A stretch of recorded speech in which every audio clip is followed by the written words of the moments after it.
మంగళాశాసనాన్ని ప్రతిస్పందనలు తెలియజేస్తాం.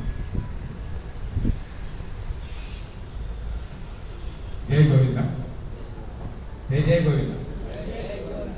శ్రీవత్సవం సగణసాంబుధి పూర్ణచంద్రం శ్రీ శ్రీనివాస గురువరి రసుతం గుణాఢ్యం తస్మాదవత్త సకణాంత సహస్రసారం గోపాల కృష్ణ గురువన్మహమాశ్రయామః. ఓం అస్మద్గురుభ్యో నమః.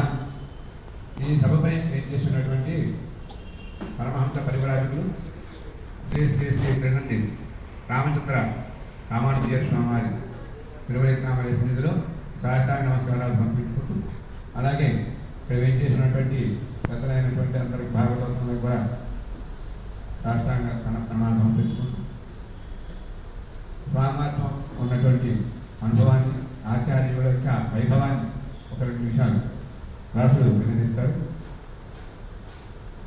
రఘునాథాచార్య స్వామి వారు ఇక్కడ ఉదయ వేదాంత ప్రవర్తకులైనటువంటి ముడిపై రామానుజాచార్య స్వామి వారు మా మామగారు గీతాపనం వరంగల్లో ఏం చేసి ఉండేవారు. వారి దగ్గరికి మామూలుగా ఈ స్వామివారు రఘునాథాచార్య స్వామి వారు ఎప్పుడు ఏం చేసుకుంటేవారు. వారు ఏం చేసినప్పుడు మామూలుగా పలకరించడం తప్ప వారి నిగట్టి ఇప్పుడు నిడారంభంగా ఉండేవారు. మామూలుగా మనం తెలుసుకునేవాడు మన కుటుంబ సభ్యులతో సంబంధంగా. అలాగా వారు మా పితృపాదులైనటువంటి తండ్రి గారు అయినటువంటి శ్రీవేశ్వమ నడాదు గోపాలకృష్ణమాచార్య స్వామి వారి అశీతోత్సవాన్ని మనం ఆ గీతాభవనంలో 2001 సంవత్సరంలో వీరి అధ్యక్షుడి మీద రఘునాథాచార్య స్వామి వారి అధ్యక్షత వైభవంగా నిర్వహించడం జరిగింది. దానికి వారి అధ్యక్షుడిగా విచ్చేసింది. అలాగే ఇక్కడ ఉన్నటువంటి పురుషోత్తమాచార్య స్వామి వారు, అలాగే ఈ మేయర్ ముడిపై రామానుజాచార్య స్వామి వారు, శంకరాచార్య స్వామి వారు, వీరందరూ కూడా ఆ సభకి వెళ్చేసి చక్కగా వైభవాన్ని చేకూర్చారు. అలాగే వారు ఇప్పుడు కూడా బాగున్నారా అంటే మామూలు తలకించు ఉండేవారు. చాలా శాంత స్వభావం. అలాగే మా తండ్రి గారు అయినటువంటి నడాదు గోపాలకృష్ణమాచార్య స్వామి వారి ప్రతిష్ట పురస్కారాన్ని మొదటగా స్వామివారికి ఇక్కడ సమర్పించడం జరిగింది. వారి దగ్గర నుంచి ప్రతి సంవత్సరం కూడా కొంతమంది పండితులందరికీ కూడా సన్మానం చేయడం జరిగింది. ఆ సభలో కూడా వారు చక్కగా తండ్రి గారి గురించి, నడాదూరు అమ్మ వైభవాన్ని గురించి చక్కని ఉపన్యాసాన్ని వారు మాకు అందజేశారు, మంగళాశాసనం చేశారు. అలాంటి స్వామివారి ఆచార్య మహిమ ఎలా ఉంటుందంటే, ఆచార్యులు అంటే మేఘం అంటారు, భగవంతుడు అంటే సముద్రం. ఇక్కడ మన శిల్పాలయ మన వరకు ధర్మాసం జరిగింది కదా, దాంట్లో అమ్మవారి అత్యామూర్తి యొక్క వైభవాన్ని మనకి అందరికి కూడా అందించింది. ఇప్పుడు ఉన్న వాళ్ళందరూ కూడా భగవంతుని సేవించారా? ఎంతమంది సేవించారు భగవంతుని? భగవంతుడు దేవుడు ఎవరైనా చూశారండి? చూసినారా? పేరు పెట్టండి. చూసారా?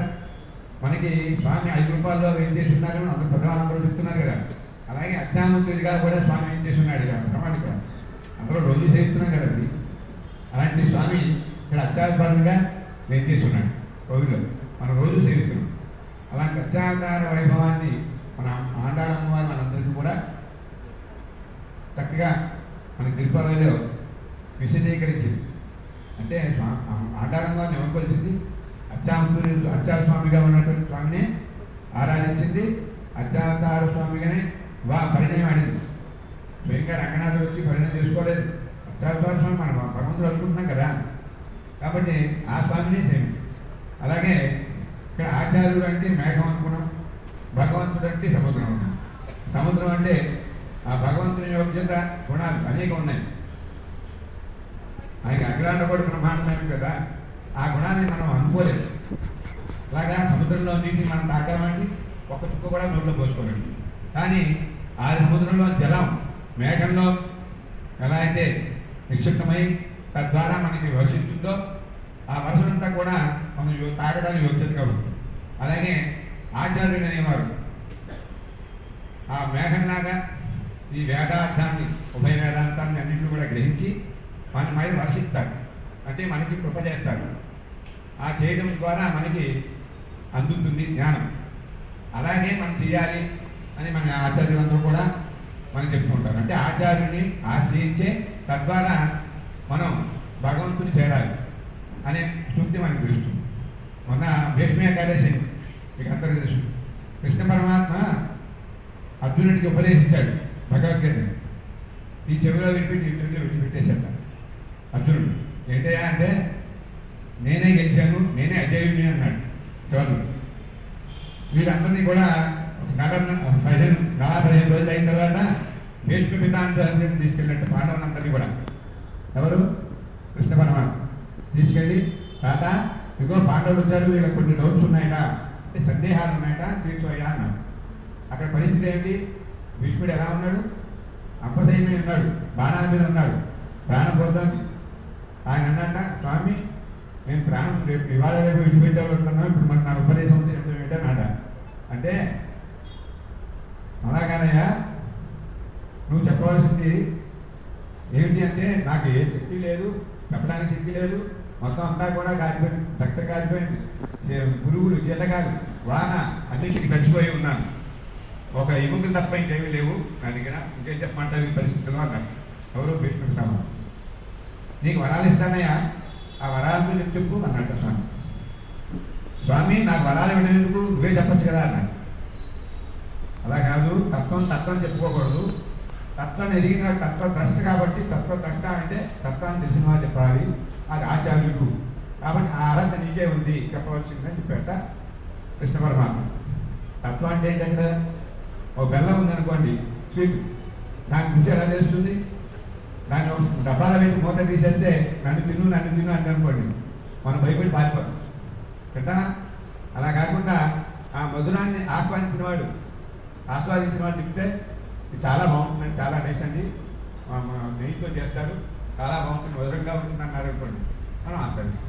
అలాగే ఇక్కడ చెప్పబోయేది ఏంటంటే, స్వామి మనకి అందరికీ కూడా ఉపదేశం చేస్తాడని చెప్పాడు. అంటే ఇక్కడ సముద్రంలో ఉప్పు ఎలా ఉపయోగం ఉండదో, సముద్రంలో ఒక పుట్టిగా నేను తీర్థం తీసుకున్నా మనకు ఉపయోగపడదు కాబట్టి నువ్వు చెప్తేటట్లయితే ఆ జ్ఞానం ద్వారా మేము తెలుస్తుంది అని చెప్పాడు. అంటే అప్పుడు స్వామి ఏం చేశాడు? భీష్మపితామహుడు మరి నువ్వే చెప్పచ్చు అన్నాడు కదా. కృష్ణ పరమాత్మ నేను చేసిన అదేనయ్యా భగవద్గీత చెప్పాడు కృష్ణ అర్జునుడికి. కానీ ఆయన ఏం చేశాడు తెలుసా అండి? రథం ఎక్కేటప్పుడు తల్పీవయా డ్రైవర్ అన్నాడు కృష్ణ పరమాత్మ. అదిగో ఆయన జ్ఞానం అలా ఉంది, నేను చెప్పిన ఉన్న జ్ఞానం కూడా పోయింది ఆయనకి, కాబట్టి నువ్వు ఉపదేశించవలసింది అని చెప్పేట కృష్ణ పరమాత్మ. కాబట్టి మనకి ఏం తెలుస్తుందంటే ఆచార్య మహిమ దీని ద్వారా తెలుస్తుంది.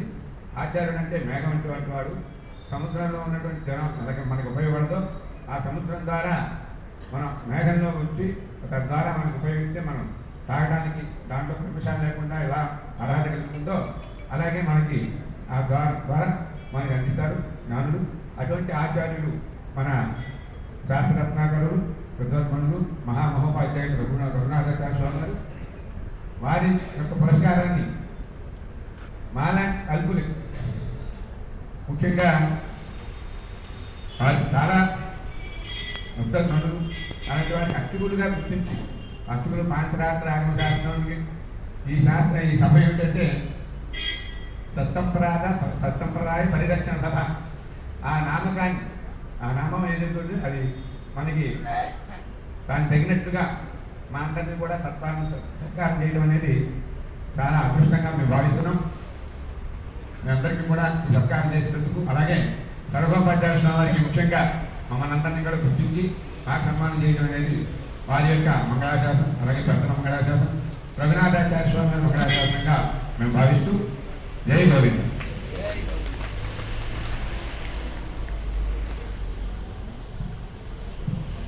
జై శ్రీమన్నారాయణ. జై గోవింద. భద్రాద్రి దేవస్థానం